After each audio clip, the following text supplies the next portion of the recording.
So, greetings and good evening, everyone. We will begin with one question that we have. It was a question about practice during the time of degeneration. So there seems to be two views. One that says that we have a time of degeneration, a time of decline of the teachings. And when we try to practice during that particular time, does it become more difficult for the practitioner? Like, are there more obstacles for us to obtain liberation or the state of Buddhahood? And then again, there is the other view that says actually there is no decline. So the question was, is there a decline? And if there is a decline, does it make it more difficult for us to practice? Okay, so Geshe was saying, in general, when we look at this world, right, the Buddha has come into this world and has given teachings.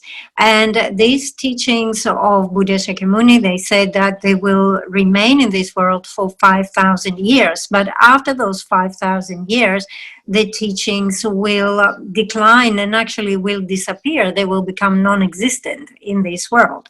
So definitely we can recognize phases where the teachings are present. Then there is a phase where the teachings strongly increase and proliferate and spread everywhere.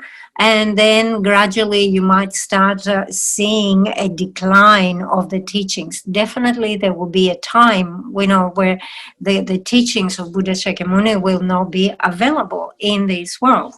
So the thing is that from our own side, if we do a proper practice, right? So we go, we receive the teachings, we understand what is involved in practice, and then from our side, we practice diligently.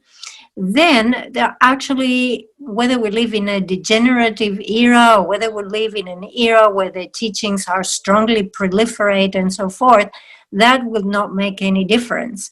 So whether or not we obtain liberation and whether or not we obtain Buddhahood, this depends on our own practice. It does not become harder or easier depending on the era that we live. Having said this, we have to say that, when we look at the environment, external conditions in the environment, there are times where these external conditions are not supportive for the Dharma. So it is possible that due to external conditions, deterioration of external conditions in the environment and so forth, it might become harder for us to practice. And definitely we can say that even in this world, there will be some places in the world where the teachings flourish, and there will be at the same time places in this world where the teachings are in decline. Okay, so we're not disputing that fact.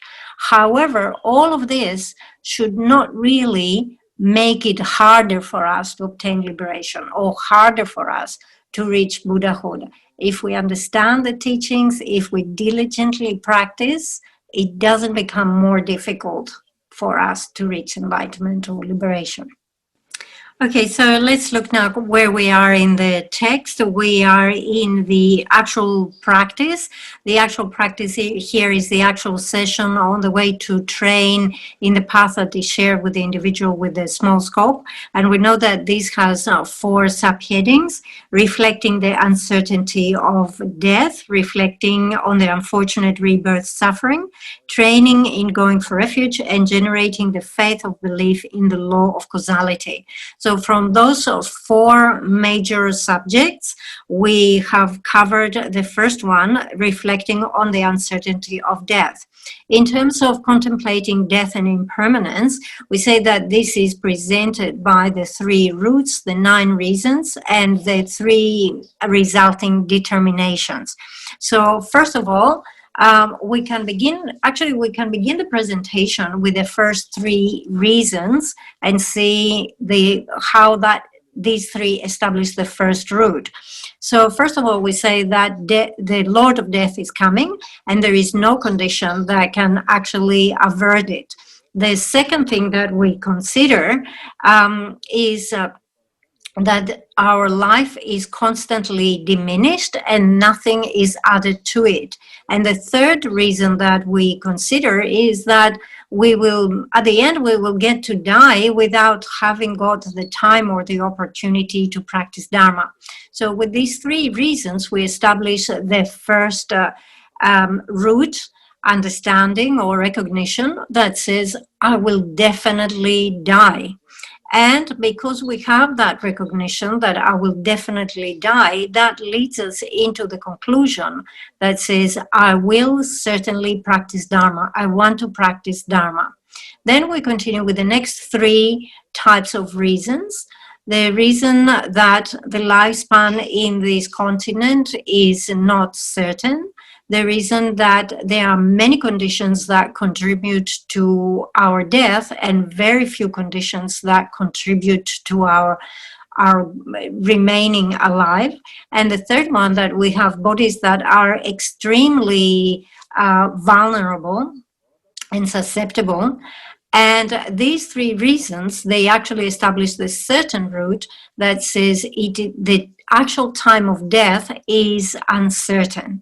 And once we have this strong recognition that we recognize that the actual time of my death is uncertain, that makes us think very strongly that I will practice Dharma right now, immediately. I will put it into practice.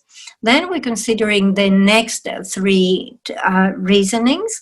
The reasoning that at the time of death, relatives and friends cannot be of benefit, that wealth cannot be of benefit, and even our own bodies cannot be of benefit. When we consider this, we reach the recognition that says that at the time of death, only Dharma can be of benefit. And with this particular recognition, we reach the determination that says, I will only practice Dharma. So this is how we have three sets of reasons for each one of the three root recognitions, and that leads us to three determinations. Okay, so having presented like this a recognition or a meditation on death through the 9 types of reasoning, there is a second outline which is meditating in the aspect of death. This meditation in the aspect of death we do not find in the Easy Path, but we will find it in Liberation in the Palm of Your Hand or in other Lamrim texts. So what we do in this type of meditation is basically we consider what we have established so far in our life, and we imagine that we are at the last stages of death. So we say, how have I spent my life? Have I achieved something meaningful? Have I achieved something beneficial for my next life? Actually, when I think about the way that I have spent my life, I have spent the whole life accumulating a lot of negativity. I have made many mistakes. And whilst I was accumulating this negativity, at the same time, I was engaging in activities of this life that were totally meaningless. Socializing here and there, meeting with relatives, with different friends, trying to build up my wealth, and so on and so forth. I never spent any time thinking about my next life. Even as I would see other people around me getting sick and dying, I never considered that death would actually come to me. I thought death does not apply to me. And in this way, my entire life was consumed by those worldly, meaningless activities. So now, having considered that, you start thinking, and now suddenly I became ill. I got the news that I have this incurable illness. And I noticed that day by day, my body begins to decline. My flesh is affected, my bones are affected, every organ within my body is affected. Soon I'm not able to eat any food. And soon after that, I will notice that I lose all my strength and I won't be able to move the body anymore. The medicine is not bringing any benefit anymore. There is no cure. The doctors do not have anything else to suggest. And every day my condition deteriorates more and more. there's a definite decline in my situation. And it's inevitable. Even I can recognize now that death is definitely coming. And if only there was a hope that I would recover from this illness, that I could shake this off, then definitely I would be very determined that for the rest of my life, I would practice Dharma, I would practice it properly, I would study it thoroughly, and so forth. However, I have left this for too late because there is no recovery. There is no way I am going to survive this. So I'm definitely going to die. And as I'm approaching now the last hours of my death, my mind is in agony. I will have to be separated from all the things that I worked so hard to build up, all the relationships and the wealth and all the comfort that I wanted to surround myself with. I have to separate myself from those things. I cannot take any of this with me. So my mind is tormented. And also I have very strong regret. So I can see that I'm approaching now the time of death, and it's just a matter of a few breaths. So although right now I'm still breathing, there will be one point where I just breathe out and I will not breathe in. So this is how we go actually through this meditation in the aspect of death. It's like you're going through your own death, and to see how you have actually wasted your life, and just reinforce that determination that you want to practice very strongly. We have this oral instruction that meditating in this particular way is extremely beneficial in terms of strengthening our determination. So it's very important to perform this meditation in the aspect of death, and you can actually elaborate on that, what we have already described, by bringing into mind the names of people you have yourself seen dying, or people perhaps you have not seen directly, but you have heard that such and such a person passed away. And definitely consider that this will be my end too. I also have to die just as all these people died. So we have to rely upon a lot of scripture, but also a lot of reasoning in order to do a successful meditation on death and impermanence. So we must come to the conclusion by relying on quotations and reasoning that I must definitely move into the next rebirth, and when that happens, I will have to be separated from all those things that I consider to be valuable, my friends, my relatives, my wealth, my possessions, all of those things.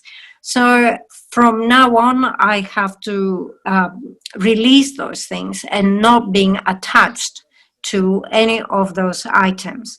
So when we say that, when we reach that conclusion and we're able to release and let go of all of those items with a very, very clear recognition that definitely I will die also, then we can say that our meditation on death and impermanence is successful. Okay, so if we go back into our text in the English translation, page 12, at the top of the page, you can see the outlines in bold. We have the actual practice. The actual practice is divided into 4, reflecting on the uncertainty of death, and we have covered this. And then reflecting on the unfortunate rebirth suffering. So this is the second outline, and then we have another 2. So we're going to look at the second outline, and if you go at the bottom of page 12, it says, as for the second outline, reflecting on the unfortunate rebirth suffering, while meditating on the Guru Yidam on the top of your head, contemplate as follows. So remember that once we're doing all those meditations, we have the Guru in the aspect of Buddha at the crown of our head. So in all those meditations, the Guru is present at the crown of our head. So once we have that, maintain that visualization, we do the following contemplation. This life, which is perfectly endowed with leisure and opportunity, which is rare and very meaningful once it has been obtained, perishes quickly, and after it finishes, it will not vanish. So as you can see here, we are reviewing a few of the subjects that we have covered. So we say that we have the precious human rebirth, it has leisure and opportunity, it has the full list of 8 freedoms and 10 endowments.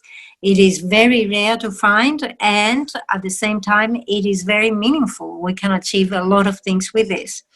And it says, one that very rare and meaningful life has been obtained, it perishes quickly. It means it will not last for long, and death will inevitably come. And when it finishes, it will not vanish, but we will have to take another rebirth. So things do not stop at death. After death, we have to continue, consciousness has to continue and take another rebirth. As for taking rebirth, there are only 2 alternatives: fortunate and unfortunate rebirths. So after death, basically, there are only 2 destinations, either a good rebirth or a bad rebirth. If we will be reborn in as an unfortunate being, so we know that in terms of unfortunate migrations, we have rebirth as a hell being, we have rebirth as a hungry ghost, rebirth as an animal. So animals experience the suffering of being stupid, ignorant, and of having to eat each other, and other types of suffering. Hungry ghosts experience suffering such as being hungry and thirsty and so forth. So other types of suffering as well. Hell beings experience suffering such as heat and cold and so forth. So as you can see here in the easy path, we only have a very brief mention or a very brief presentation of this meditation. Remember that we begin this meditation having done the single-pointed requests to the Guru, which are requests like driving the peg into the ground, requesting that we develop the correct realizations of this subject. And then the thing is that we have to actually understand that there are benefits in considering suffering, and there are faults if we do not have a proper understanding of this suffering. The thing is that we have to consider that this life will definitely end, and after this life we will have to move into a next life. Although our physical aggregates will be destroyed, and in a sense they are left behind, nevertheless our awareness our consciousness will have to continue. And when the consciousness continues, it can only go in one of 2 destinations. It will either go into a good rebirth or a bad rebirth. A good rebirth is a rebirth as a human or a god. But right now we cannot say that we have the will or the determination or the autonomy, right? The power to take rebirth as a god or human as a will. We can only be driven there due to the power of our karma. So depending on whether we have positive karma or negative karma, depending which one is stronger and more abundant and so forth, this is the thing that will drive us into our next rebirth. So if we are to be honest, and now we have to recognize that since beginningless time, we have been very actively accumulating a lot of negativity. There is not one negative action that we have not committed. And the thing with negativity is that we have established this vigorously, and we have the best quality and abundant quantity of negativity. When it comes to how much virtue we have accumulated so far, the virtue is very rare. So we have very small amount of virtue. The virtue is very weak. It's not really good quality virtue. It is almost like a reflection of a virtue. There's nothing solid there. So if you understand this, you say, okay, so if I were to die now, if I were to die tomorrow, I would end up in one of the lower migrations. So if you really want to avoid the lower migrations, it is important to practice in order to avoid it. And you will do those practices only if you have generated genuine renunciation for the suffering that is involved in these states of rebirth. And that genuine renunciation only comes from properly understanding the suffering that is involved in each one of those rebirths.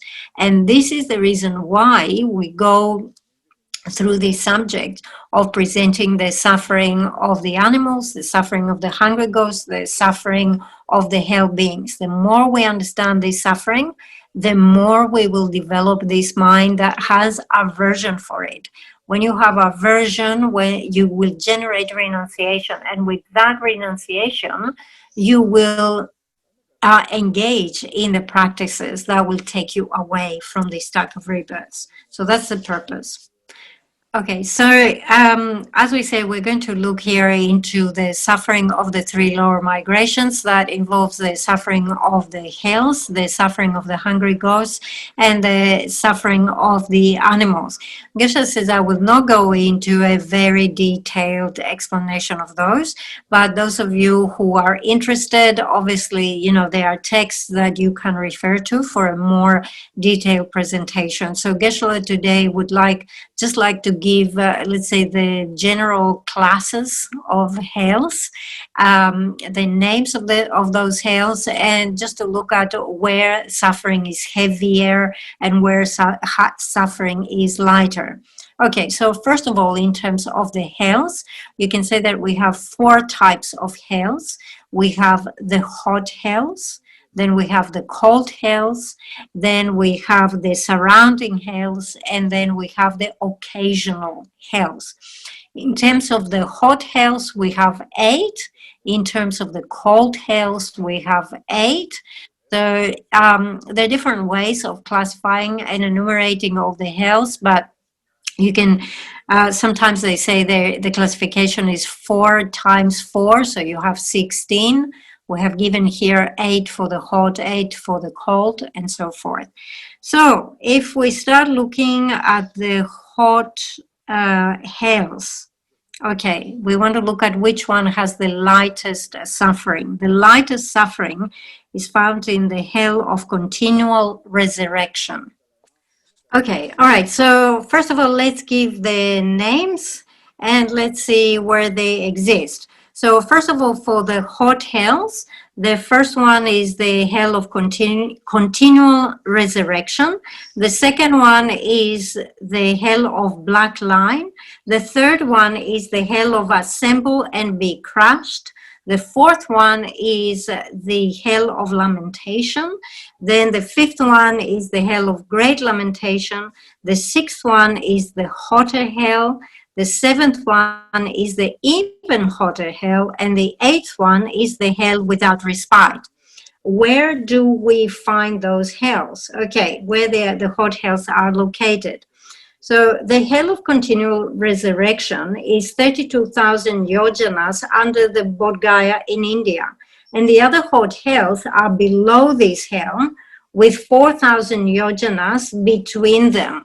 All right, so you have the first one and then 4,000 yojanas below and below. Okay, then we have the cold hells, right? So they're on the level of the hot hells and they lie to the north. Okay. And they're separated vertically by 2,000 yojanas. Okay, so in terms of the cold hells, all right, there is the hell of blisters, the hell of burst blisters, the hell of shoe, like this is the sound that you make. The next one is the hell where your body is stiff as it cracks. The next one is where the flesh cracks like red lotuses. The next one is the flesh cracks to 1,000 times. Then the next one is the brr, like cold hell.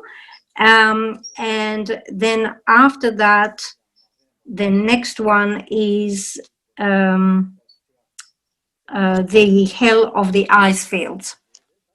All right, so let's begin. We are going to start with the suffering of the hot hells. The first one is called the hell of continual resurrection. So how do we end there and what is the type of suffering that we experience there? So we say that we arrive at the time of death, and we have explained that we arrive with a lot of negativity and with not enough virtue. When we come at the time of the death, finally we go, as we did this meditation of the aspects of death, the body becomes weaker and weaker, the medicine is not working, so the death becomes inevitable. So there comes a point where we breathe out our last breath, and that's it. The body is left behind, it becomes a corpse. However, the mind has to continue. Now, what will happen at the end of death? We will feel very cold. And because we feel very cold, we will begin craving for warmth, for heat. Now, remember in the 12 links, we have the links that activate the previous karma. And one of those links is craving. Okay, so that craving, we come to the time of death, craving heat. And this is going to activate previous negative karma that we have, serious negative karma, to be reborn in the hells. So we leave this life having activated this particular karma. This life ends, our consciousness continues and enters the bardo. We arrive in the bardo and we have many appearances there. They're all due to our karma, and they're like bad dreams or hallucinations. It's a very, very confusing time. And the bardo also finishes. So as we die and we move out of the bardo, we find ourselves reborn in this hell of continual resurrection. The first moment that we arrive in this hell of continual resurrection, actually we have memory, we have recollection of our previous life. And we think, oh, in my previous life, I had a good rebirth. I actually had a good human life. However, in that life, I messed up. I didn't realize what I had to practice, what I had to abandon. I followed the wrong type of action, and I accumulated all that negativity. So as we are born in that hell, we have this flash of memory, this recollection of what we had and how we ruined it. And then the next moment, it is as if we pass away, or like we faint, and the next moment after that we come about, and suddenly we are in this hell. Okay, it is a hell because due to our karmic appearances, to our karma, we have this appearance where every sentient being that surrounds us appears to be an enemy, and because there are enemies, we generate very strong anger towards them, and we want to fight them, we want to attack them. So immediately we engage in this conflict, and we're all carrying weapons. And due to our karma, our body definitely is pierced by all these spears and the daggers and the knives and so forth. So our body is cut up in pieces. It breaks, it's attacked by others. We attack and we are attacked. They cut off our bodies in pieces, and then all the pieces will come together again, and we will be resurrected and go through that again. So it is like this. Our body is cut into pieces. The pieces fall into the ground, but then the next moment, all those pieces come together, like the body is reassembled again, and we are conscious again. So we rise again with this very strong anger, seeing everybody as an enemy around us, attacking others, being attacked by others, and again our body is hacked into pieces. And then again it's resurrected, and then so on and so forth. So during the course of one human day, our body is destroyed in this way and resurrected 100 times. All right, so now how long is the duration of life in the hell without respite? Okay, so generally in the hells, the life in hells is a very long life. So the shortest lifespan is the one that we have in the hell of continual resurrection. So 50 human years constitute one day for the gods of the realm of the four Maharajas. 30 of these days are reckoned to be one of their months. 12 of these months, one of their year. 500 of these years, 500 of the years of the gods of the Maharajas, right? Make a lifetime for a being in the realm. Sorry, where was I? Okay, 12 of these months, one of these years. 500 of these years make a lifetime for the being in the realm of the four Maharajas. Yet it is only one day in the hell of continual resurrection. Okay, so whole lifetime as a Maharaja is one day in the hell of continual resurrection. 30 of these days are reckoned to be 1 month of this hell. 12 such months make a year. A lifetime in the hell of continual resurrection is 500 of these years. One could say it's 1.62 times 10 in the power of 12 human years. Okay, so we are talking about many millions of human years, all right? Okay, so some, in Tibetan, we have very clear calculations for 100, 1,000, 100,000, a billion, a million, a billion. After that, it becomes a little bit fuzzy, but it's calculated that we're talking about 10 in the power of 12 human years. So, as you can see here, we are talking about if we end up in the hell of continual resurrection, we will have to stay there for an incredibly long period of time. And during that time, we will have to experience intense suffering. So definitely we should reach this conclusion that says, I must make sure I am never born there. The door that leads to rebirth in this particular hell, I definitely must close this door firmly. And then we pray to the Guru and we say, please, Guru Buddha, bless me to be able to do this. Please bless me to be able to remove all the causes. I have accumulated the karma to be reborn there. Please help me to be able to remove, purify, confess all these negativities, all these downfalls that become the cause for taking rebirth there. Actually, we have to meditate on this subject, on this particular suffering, until we generate this intense fear. We have to be terrified of taking rebirth there. And with that fear, we have to make the petition to the Guru deity saying, please bless me to be able to confess, to purify, to remove all my negativities and downfalls, all the causes for being reborn in the hell of continual resurrection. So it is like this. We begin by doing the first meditation on the suffering of the hell of continual resurrection. And then we consider that we still have another 7 hot hells to go through. And in each one of them, the suffering intensifies. And also the duration of lifespan becomes longer and longer. After we have done the meditation with the hot hells, we need to do it with the cold hells. So the hell of the blisters, of the burst blisters, the hell of burr, the hell of hue, the cracking like the blue lotus, the cracking like the red lotus, and so forth. So again, a lot of suffering there, and then the occasional hells and the peripheral hells.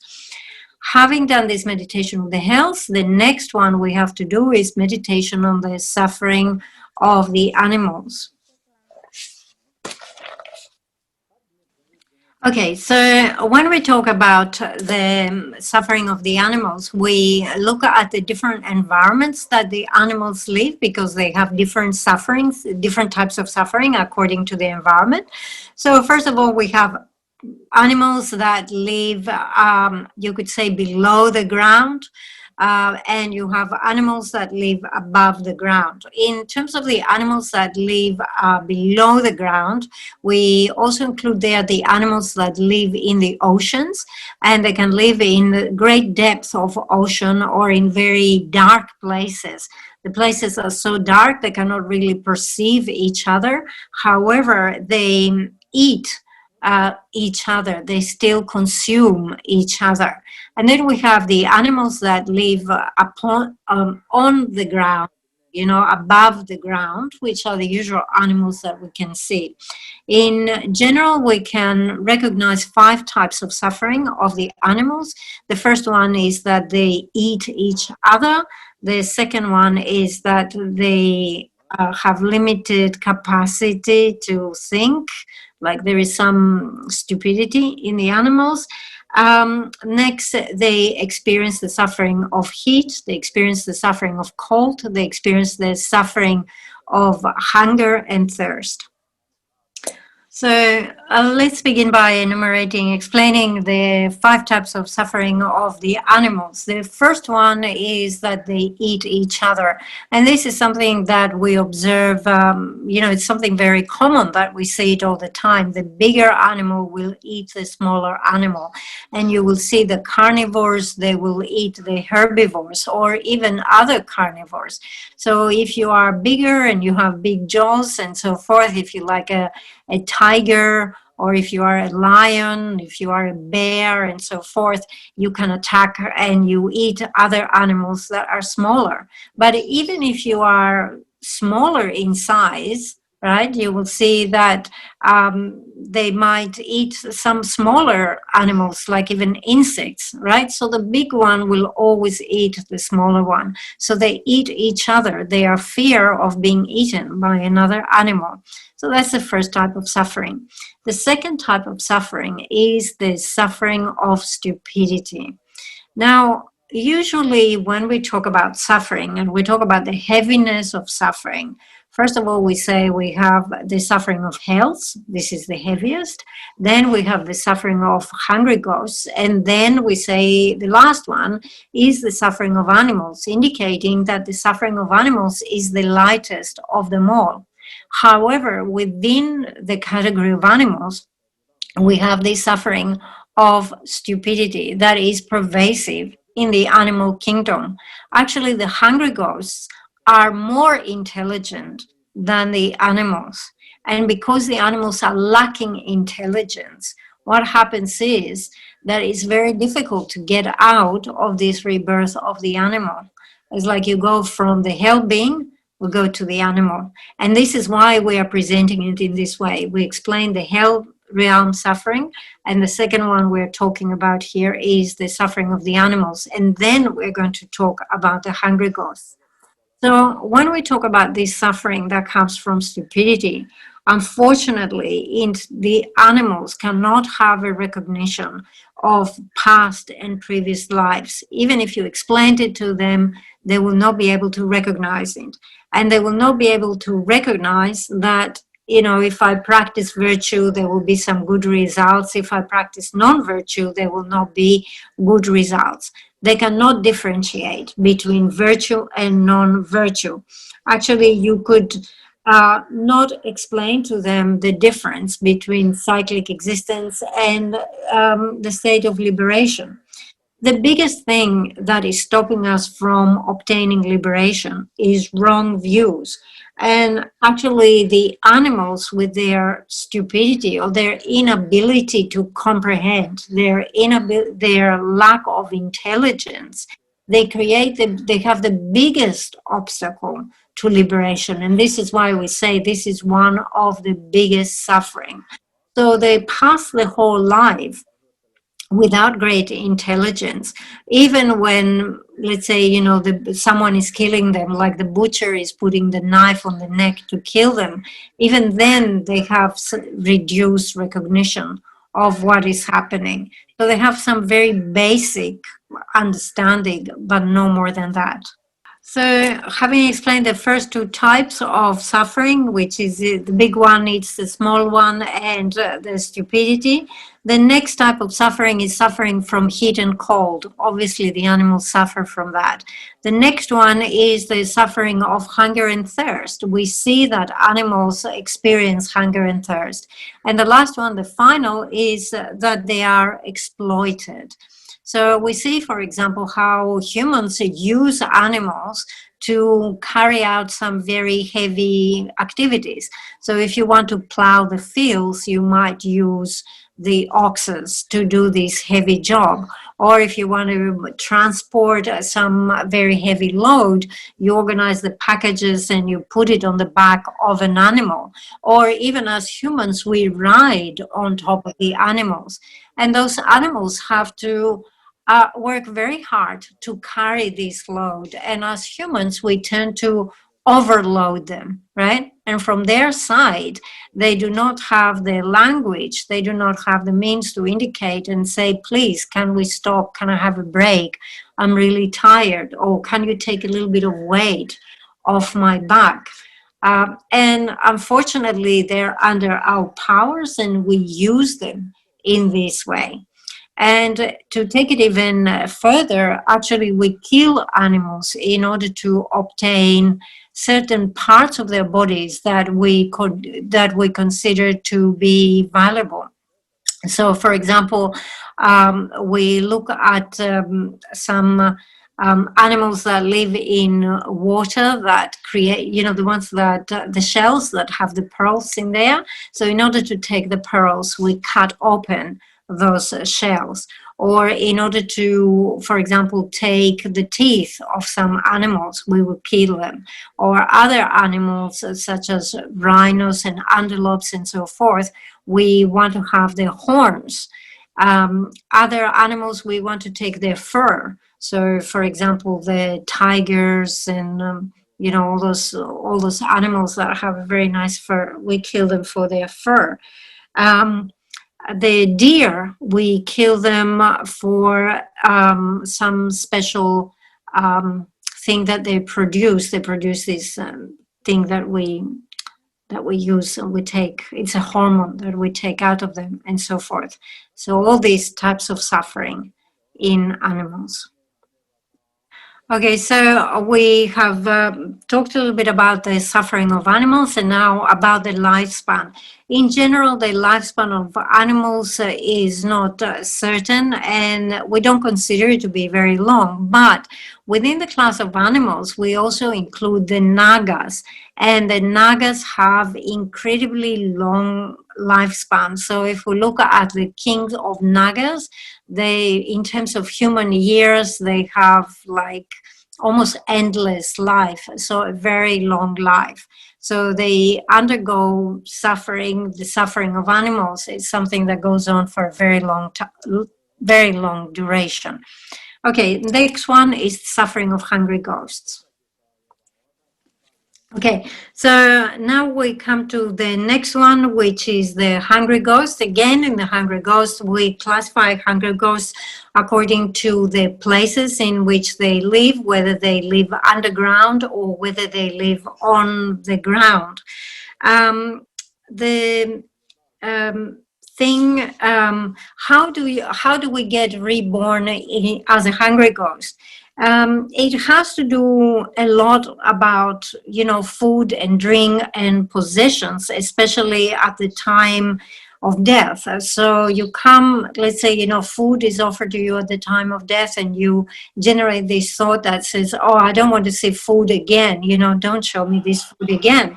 And this could trigger actually rebirth as a hungry ghost. Or it could be, you could be reborn to that due to great attachment that you have to your possessions, and so forth. Okay, so the location of the hungry ghost is a particular place. So we talk about the town or the cities of the hungry ghosts, and actually they have societies with a hierarchy, sort of like the kings and the people around, they have positions in in their hungry ghost societies. Okay, so in terms of the sufferings that the hungry ghost experience, we have 6 types of suffering. The first one is the suffering of heat. The second one, the suffering of cold. The third one is the hunger. The fourth one is thirst. The fifth one is exhaustion. And the sixth one is fear. Okay, when we say that they experience suffering in terms of food and drink, right? This is due to 3 types of obscurations. They have external obscurations, or they can have internal obscurations, or they can have obscurations in terms of knots in their bodies. Okay, so we say that the hungry ghosts experience the suffering of hunger and thirst, and some of them experience this because they have external obscurations. So let's explain what that means. So let's say they are very thirsty, and they can see that at some distance there is water, there is a source of water, like a lake or a river, and the water seems to be very inviting. So they rush to get into that place. But when they get there, they find that the water is guarded by guardians, and the guardians have weapons on them. So they have knives and spears and so forth, and they prevent them from drinking any water. Or another type of obscuration that might happen is that they, from a distance, they see it as clean water, but once they come near, next to the river, they perceive it as being very dirty substance, such as, for example, pus and blood and something totally filthy. So again, they cannot drink it. Another experience they might have is, let's say, for example, they see that there is a lush tree with many fruits on it in a distance, and they hurry to get there, but when they get there, they find that this tree is completely dry, so there's no fruit, there's no leaves, there's nothing to eat. So these are external obscurations due to which they cannot get any food or drink. The second reason why some of those hungry ghosts they might not receive any food or drink is because they have internal obscurations. So internal obscurations actually refers to their physiology. So they have a very small mouth and a tiny throat. The opening on the throat is very small. It is described as being as wide as a needle. You know, the needle that we use for stitching. So actually it is something which is very narrow. However, they have stomachs that are enormous. They are very big. In general, their bodies are very large. So they would need quite a lot of food to sustain them. They have big, very well-developed limbs. The arms, the legs, the stomach, they're huge. But you see, the throat is tiny. So even if they find some food, it is very difficult for them to swallow it. So it has to be only a tiny amount of food that can pass through their throat. So you can imagine here the agony, because the stomach is so big, the body is so big, and they require quite a lot of food, but they can never get enough to satisfy the hunger, the need of their body. The other type of obscuration they have is that even if, let's say, they find some food and drink and they manage to consume it, when it comes into their stomach, it bursts into flames. So it burns them from the inside. So again, this is another type of obscuration. So we say that the main suffering that characterizes hungry ghosts is the suffering of hunger and thirst. However, they also experience the suffering due to heat and cold. They experience heat and cold in a different way that we do. So, for example, when the weather is very hot, the moonlight that for us has cooling properties, the moonlight is actually burning for them. So it increases the heat instead of cooling it down. And when the weather is very cold, for example, the sunlight, which for us the sunlight is very warming, especially on a cold day, for them the sunlight or a fire and so forth, instead of warming them, it's cooling them even more. So the sunlight makes them freeze even more. And the moonlight, instead of cooling them, makes them boil, heat even more. So that's how they experience this suffering. Okay. Okay, so we come now to the last two types of suffering from the hungry ghost, is the suffering of exhaustion and the suffering of fear. Of course, they are exhausted because they go around for many years looking for food or drink, and they wander around, but they cannot get anything. So they are exhausted from this search for food and drink, and they're exhausted from not finding anything. Their bodies become extremely thin, like you can see, their skin and bones, and their flesh completely dries up, the skin completely dries up. So Geshe was saying they look like, how a tree can become completely dry and you have the dry twigs of the tree. So it is exactly like this, how their bodies are. And when they move around, they make a pitiful sound from moving around those bodies that are exhausted. The last type of suffering is the suffering of fear, because as we say, they have hierarchy. So you have hungry ghosts that are bigger and they are more powerful.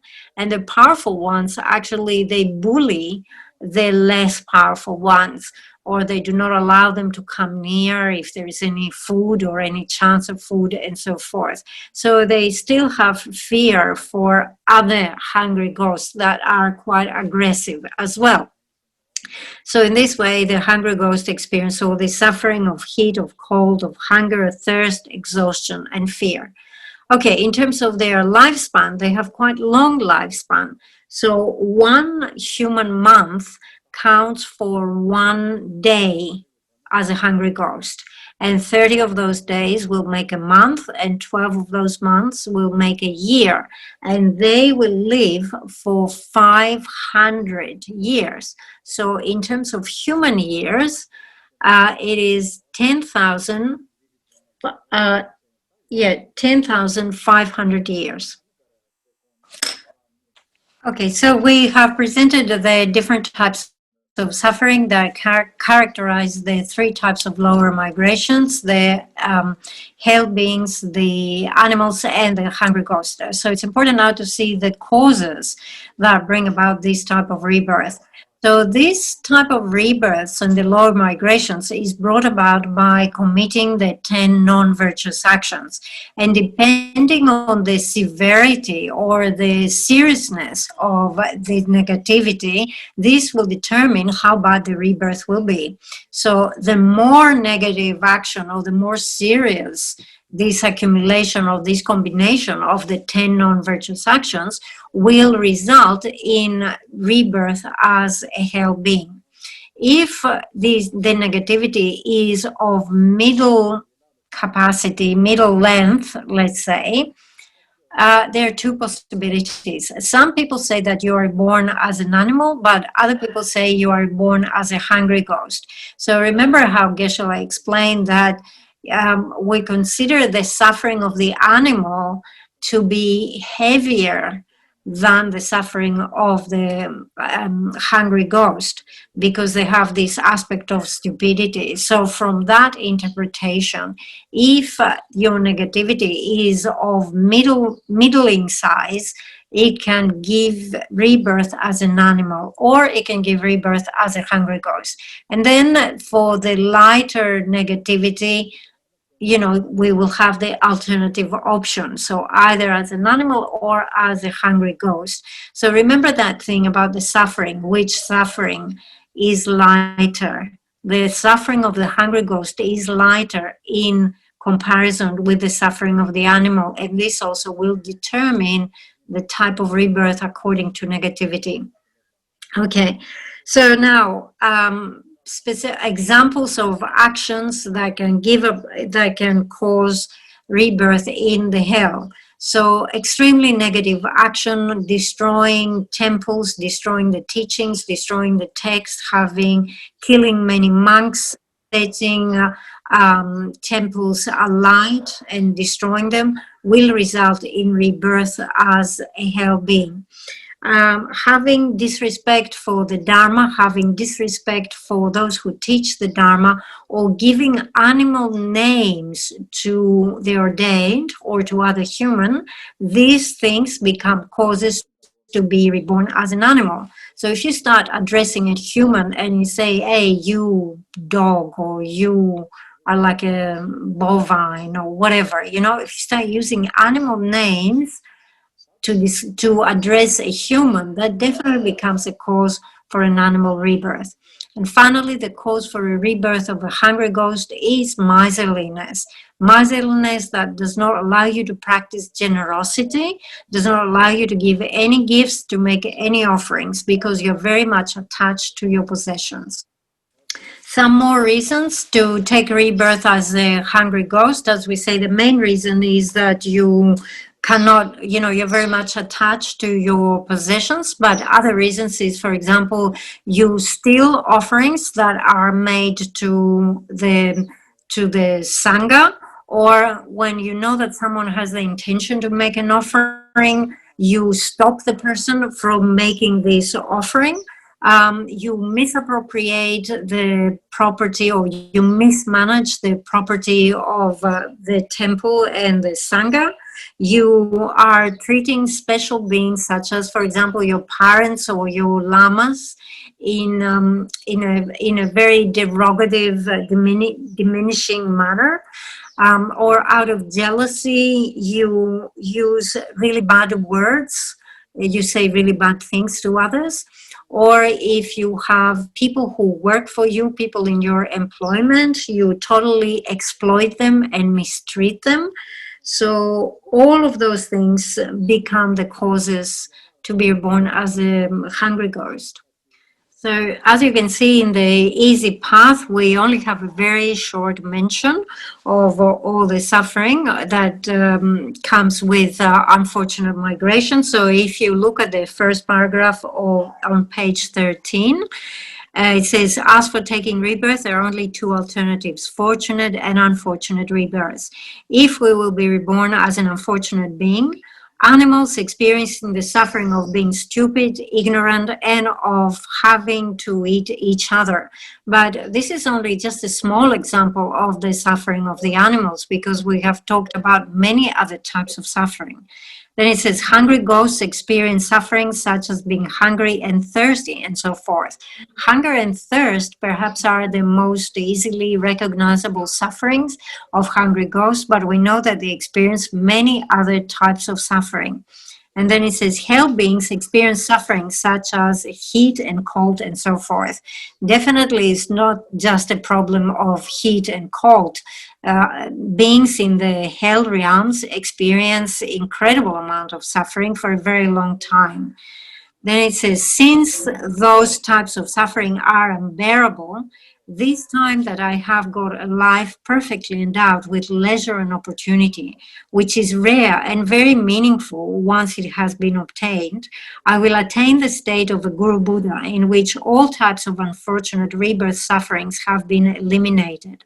Therefore, I beseech you, Supreme Guru Yidam, bless me so that we can practice in this way. So you set up your determination and you say, now that I have this precious human rebirth and I can do so much with this, I will make sure that I practice in a way that I will totally avoid rebirth in any of those lower states. Much more than that, I would use this life in order to reach the state of a perfect, complete Buddha. And then we make the request for the Lama to bless us to be able to do so. According to our request, we will have the descent of nectar, as we did before many times. So due to this fervent request from the body of the Guru Yidam, at the crown of the head descends nectar together with the 5 colors of light, which enter into you as well as in all mother sentient beings' bodies and mind. It purifies what hinders this realization. In particular, imagine that this special realization of these topics is generated in your mind. Okay, so today we covered the second of the four subjects that come under the actual session of training in the path that is shared with the individual of the small scope. So we have done reflecting the uncertainty of death, and today we did reflecting on the unfortunate rebirth suffering. So we covered the entire session talking about the suffering of the three lower migrations. Geshe says, I don't know how you feel about it. Actually, we have filled the entire time, so we will not have time for questions today. If you do have any questions, please send them and we will forward them and we get the answer like next week. But even though you might feel uncomfortable hearing about the suffering of the lower migrations, this type of reflection, this type of meditation is extremely important.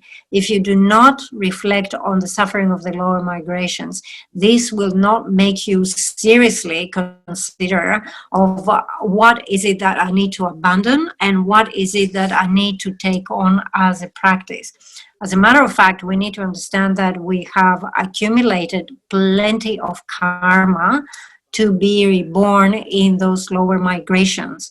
And we have to be very careful with this karma. We must, in this life, do however much we can to purify all these negativities and obscuration by doing the proper purification and applying the four opponent powers. And in the future, as much as we can, we must refrain from engaging in those negative actions again. It is very important to engage in this purification because we have a big amount of all of this. So you can see that actually the next two subjects, going for refuge and developing faith in the law of cause and effect, they really rely upon a proper recollection of the suffering of the lower migration. So it is, don't skip this subject. It is something that we need to comprehend. We need to meditate upon.